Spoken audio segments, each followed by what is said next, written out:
Hey guys, it's Paul once again to review yet another obscure 80s horror film, and this time it's the 1983 horror film Disconnected. Now, Active Home Video released this in a pretty cool big box in 1986, which I don't have, as you can see. Of course, I'd love to have that one. Here is the slipcase by Video Treasures, released in 1989. I didn't even know the big box existed at the time I bought this, otherwise I would have just held out for the big box, but instead I have this one. I don't see the big box on the internet too much. I'd love to get it, but this one is the one I ended up getting, and even this one is pretty tough to get, so I'm happy to have it either way. But you know what, in the long run it doesn't really matter because the movie is absolutely horrible. I love the artwork to this movie. It's very simple. It's mostly purple, with a girl lying down with a telephone cord wrapped around her neck and a bloody phone on the bottom. The title, Disconnected, is perfect because not only is it relevant to the plot where this girl keep getting crazy phone calls until she friggin' smashes her phone, it can also conjure up some pretty cool death scenes or dismemberment in your head when you hear the title Disconnected, as if your head was disconnected from your body. The back is as simple as well, and doesn't even have any images from the movie, yet again, kind of stirring up that morbid curiosity in all of us. Whenever I see a video without any images from the actual movie, it absolutely makes me want to see the movie. It's just absolute curiosity. What is it in this movie that's so bad that they can't show it on the back of the box? That's what I'm interested in. So we meet our lead in the beginning of the movie, Alicia, and she lets this creepy old man into her apartment. She leaves the room, comes back, and the guy's gone, and we pretty much hear nothing of the old man for the entire movie until the very end, and still it's not clear what the point of this man is, but we could conjure up some theories, but we'll wait until we get to that point. Next, we're at some dance club, and we have this really crappy rock music playing throughout this whole scene, and most of the time it's just people on the dance floor dancing. That's all that goes on. Eventually we meet the evil twin sister, who, by the way, is played by the same actress. She pretty much tells her this dilemma with the old man who just vanished. But after that, most of that whole scene is just dancing on the dance floor to this rock band. I notice a lot of time with these low-budget movies, the filmmakers seem to do their friends a favor by having their music in the movie. And in this case, I think there's 3 different bands, but the music is all over the movie. Every friggin' part of the movie there's music, some rock music, and it's not very good music at all. It's some pretty crappy 80s rock bands that I've never heard of. Next, we're at Alicia's job, which is a video store, but don't get excited because we really don't even get to see any of the videos on the shelf. It doesn't even feel like a real video store. It feels like a mock-up. But this was 1983, so I guess they didn't have many videos at that point anyway. But this weird guy from the club, who was pretty much stalking her at the club, trying to get her name or where she worked, he walks into the video store just to look for her. He said he had been in 3 other video stores before he found her at that one, which is kind of creepy. She can't really hang out with him. He pretty much tells her that he's in the phone book in case she changes her mind, and pretty much walks out of the store. So throughout the whole movie, this girl's getting some really creepy phone calls.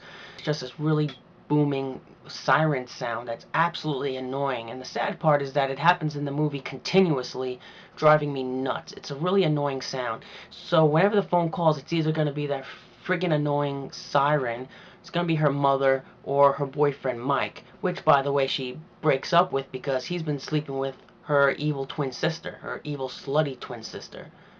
Fed up with Mike for cheating on her, she decides to give the creepy guy Franklin that walked into her video store a call. When we see Franklin on the other end of the phone, we notice that he's lying in bed with a dead corpse, a bloodied up woman. When he hangs up after making plans with Alicia, he starts to talk to this dead body next to him and starts making out with it. Kind of creepy, but creepy is good usually.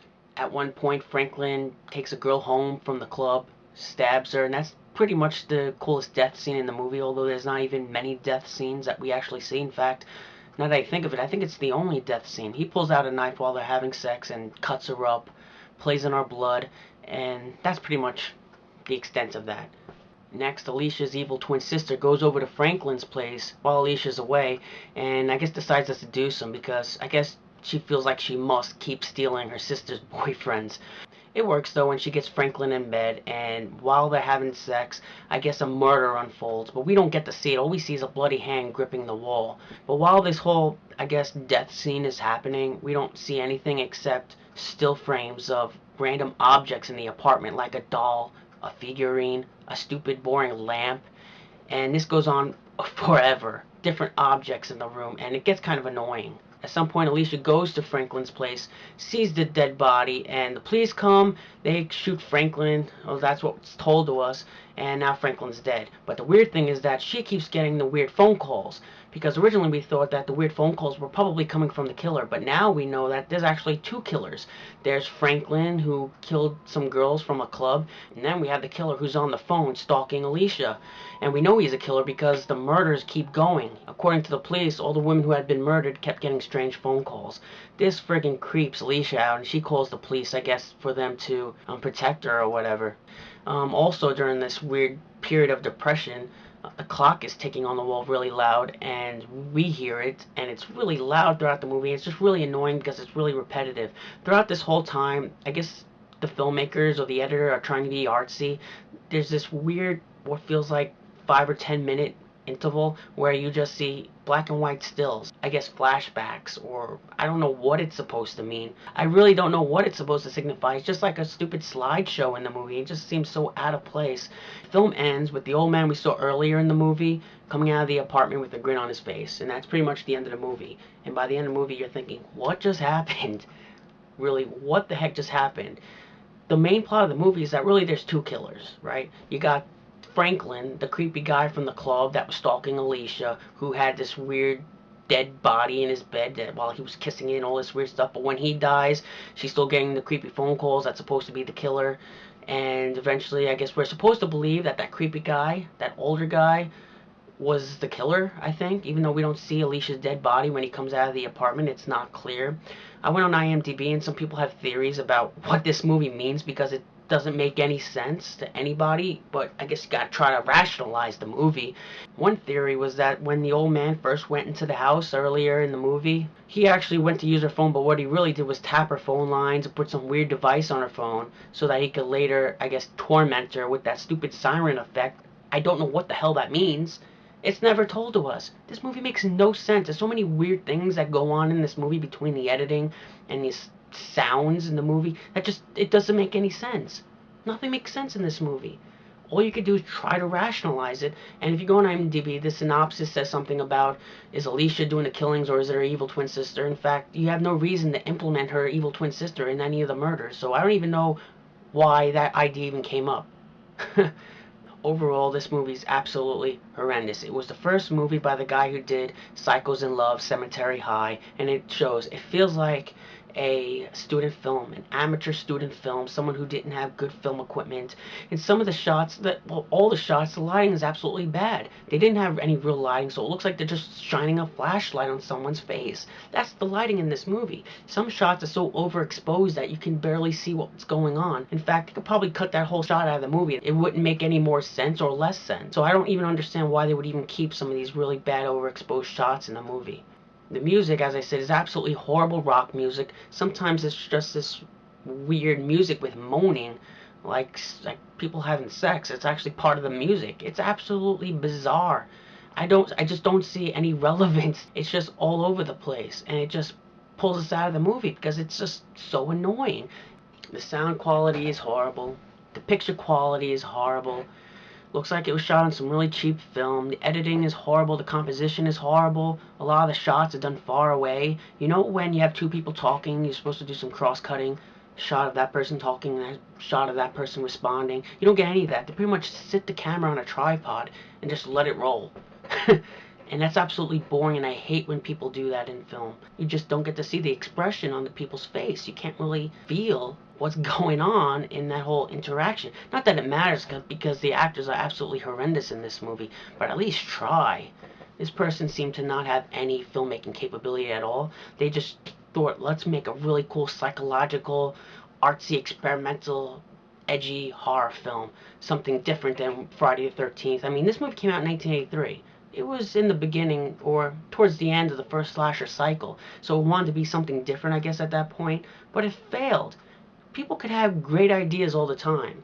Awesome, wonderful ideas, but if you don't have the skill or the budget to make something, to really execute your ideas, then it's going to look like crap. Doesn't matter how good your idea is, if you don't have the skill, it's not going to matter because it's going to look like crap, and that's what we have with Disconnected.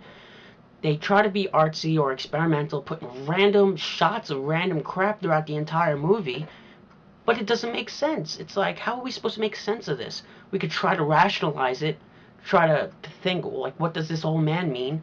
Why was he in the beginning of the movie? Well, maybe he tapped the phone line. I guess I guess this is what we're supposed to believe. I guess the film is worth a single watch, just to see how pathetic the attempt at being artsy or experimental is. They did a horrible job that just didn't make any sense.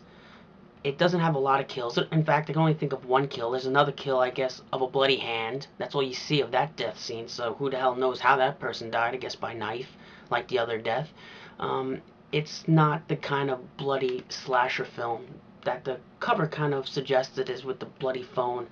There's that one death scene, on-screen death scene of that guy playing with the knife on the girl's body and blood all over the place, but that's about it. There's no penetrations of the knife, nothing interesting like that we've seen in other movies. The only interesting thing about this movie is how bad it is at trying to be different. That's pretty much it to talk about this movie. If you want to see a movie by this director, I guess go watch Cycles in Love. I haven't seen that one. I actually have 3 copies by Wizard Video, and I don't know, I just keep getting my hands on those freaking movies by accident, but I still haven't seen them, but I guess they were good enough to be put on DVD by Media Blaster, so go check that out because this movie is absolutely horrible.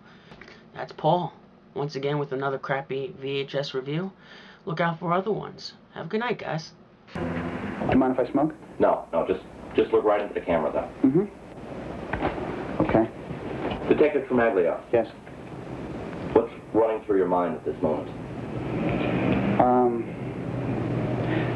I feel like I'm stuck right in the middle of a low-budget horror film. Why do you say that? Because some sick man is going around killing women. First he sexually abuses them, and then he mutilates their bodies. How many victims have there been?